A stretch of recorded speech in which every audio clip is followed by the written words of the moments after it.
Bonjour tout le monde, on se retrouve pour une présentation manga. Donc je vais vous parler de La Fille des Enfers. Donc c'est un manga édité chez Pika. Le dessin par Miyuki Eito et l'histoire de Shinjuku Shoujo Project. Donc je vais faire comme d'habitude, je vais vous montrer les tomes de cette série. Donc le tome 1, le tome 2, le tome 3, le tome 4, le tome 5, le tome 6, le tome 7, le tome 8 et le tome 9. Donc pour faire un résumé de La Fille de la plage, je n'aurai pas grand chose à vous en dire car en fait c'est plein de petits chapitres avec des histoires complètement différentes, mais c'est à chaque fois ces chapitres sont faits sur le même dénouement en fait. Vous avez quelqu'un qui au fil des pages déteste quelqu'un, il l'envoie aux enfers, il y a Ainenma, notre héroïne qui est la fille des enfers, se déplace, voilà, donne une petite poupée de paille.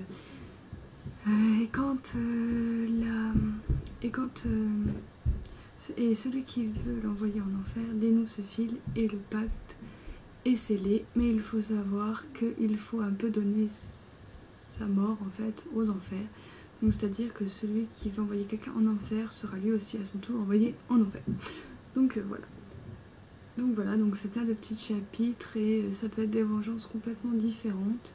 Une vengeance sur son professeur, sur sa meilleure amie, oui je sais, c'est sur sa meilleure amie, sur les filles populaires, sur plein de choses, les garçons pervers, tout ce que vous voulez. Donc voilà, c'est un peu ça, les 7 premiers tomes, j'ai eu assez de mal à rentrer dedans, mais heureusement, à partir du tome 8 et du tome 9, on est sur une histoire qui se prolonge, qui dure 2 tomes. J'ai trouvé ça un peu dommage que l'auteur nous mette une histoire comme ça qui dure assez longtemps et qui est assez prenante finalement. Au bout, pratiquement à la fin de sa série, quoi, les 2 derniers tomes, voilà quoi. Donc j'ai trouvé ça assez dommage. Donc cette histoire est assez plaisante, en fait il se passe des mystérieuses disparitions dans la classe de Takuma. Et donc en fait il décide, en fait je vais vous raconter le début de l'histoire, ce sera peut-être mieux. Donc en fait il décide de retourner dans sa ville natale après 5 ans d'absence. Donc il retourne chez son papa, voilà, et il va revoir son ami d'enfance et tout. Donc tout se passe bien dans ce premier chapitre, mais à partir du deuxième chapitre, de mystérieuses disparitions vont avoir lieu.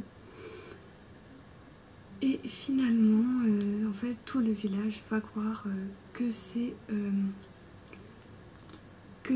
Takuma qui le nomme en fait le fils du démon. Il croit que c'est à cause de lui que plein de monde disparaît. Je ne vous explique pas comment ni pourquoi, sinon ce serait vraiment le spoil de ces 2 tomes.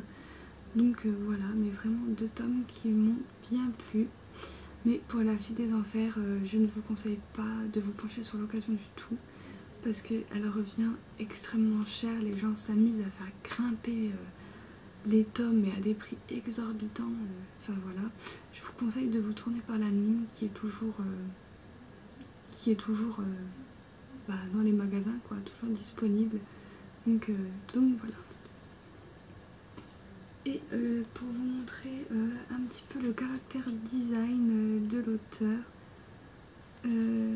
voilà, on est sur quelque chose de comme ça. Et ce qui est marrant, c'est que quand vous enlevez la couverture, vous avez une couleur spécifique à chaque tome avec des dessins. Et on a aussi, si j'arrive à trouver peut-être plus à la fin, on a des petites notes de l'auteur ici sur le côté, donc je trouve ça vraiment sympathique.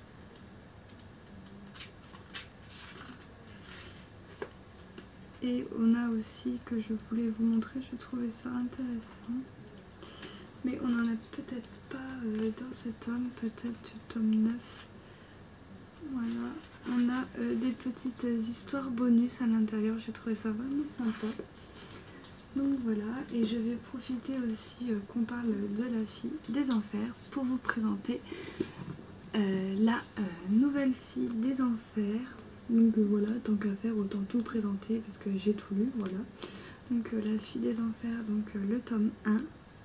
C'est une série finie en 3 tomes, donc le tome 1, le tome 2 et le tome 3.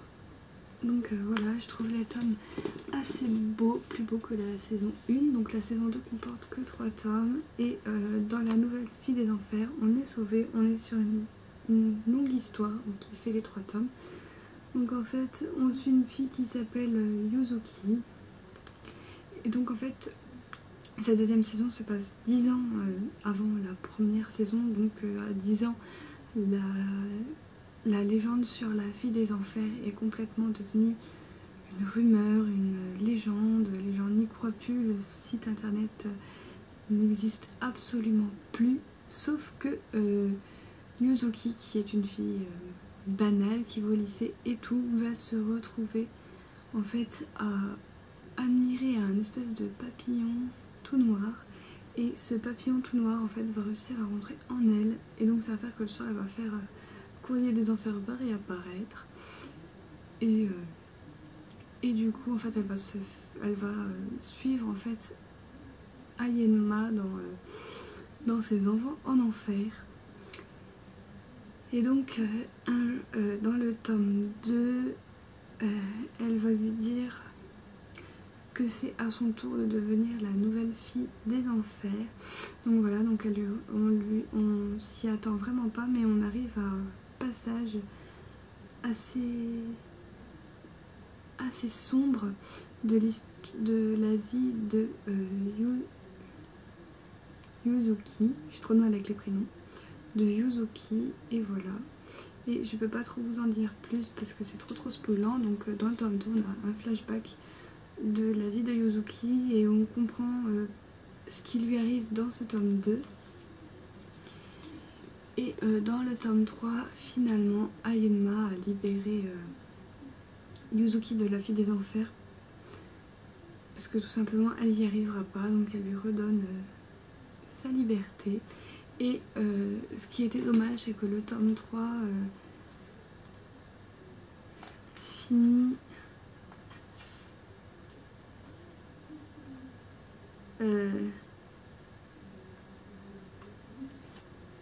J'ai pris le tome 2 déjà, ça va pas. Voilà. Le tome 3, il finit.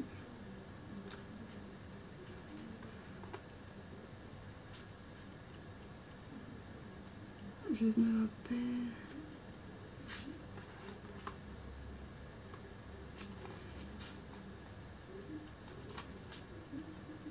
Voilà, en fait, le tome 2, il finit ici. Donc en fait, vous avez tout ça du tome 3. Et en fait, tout ça, c'est de la prélude. Et ça va, c'était quand même des préludes assez bien. Ça va pas déranger. On retrouve nos 2 petites héroïnes et tout ça. Donc voilà, mais si vous voulez vraiment découvrir la fille des enfers, je vous conseille de vous tourner vers l'anime car le manga va vous revenir assez cher pour 9 tomes. Ou 12 si on compte la nouvelle fille des enfers. Parce que je crois qu'on ne peut plus le trouver non plus, la nouvelle fille des enfers. Donc voilà, c'était tout pour la présentation de la fille des enfers. Et je vous dis à bientôt pour de prochaines vidéos. Bye!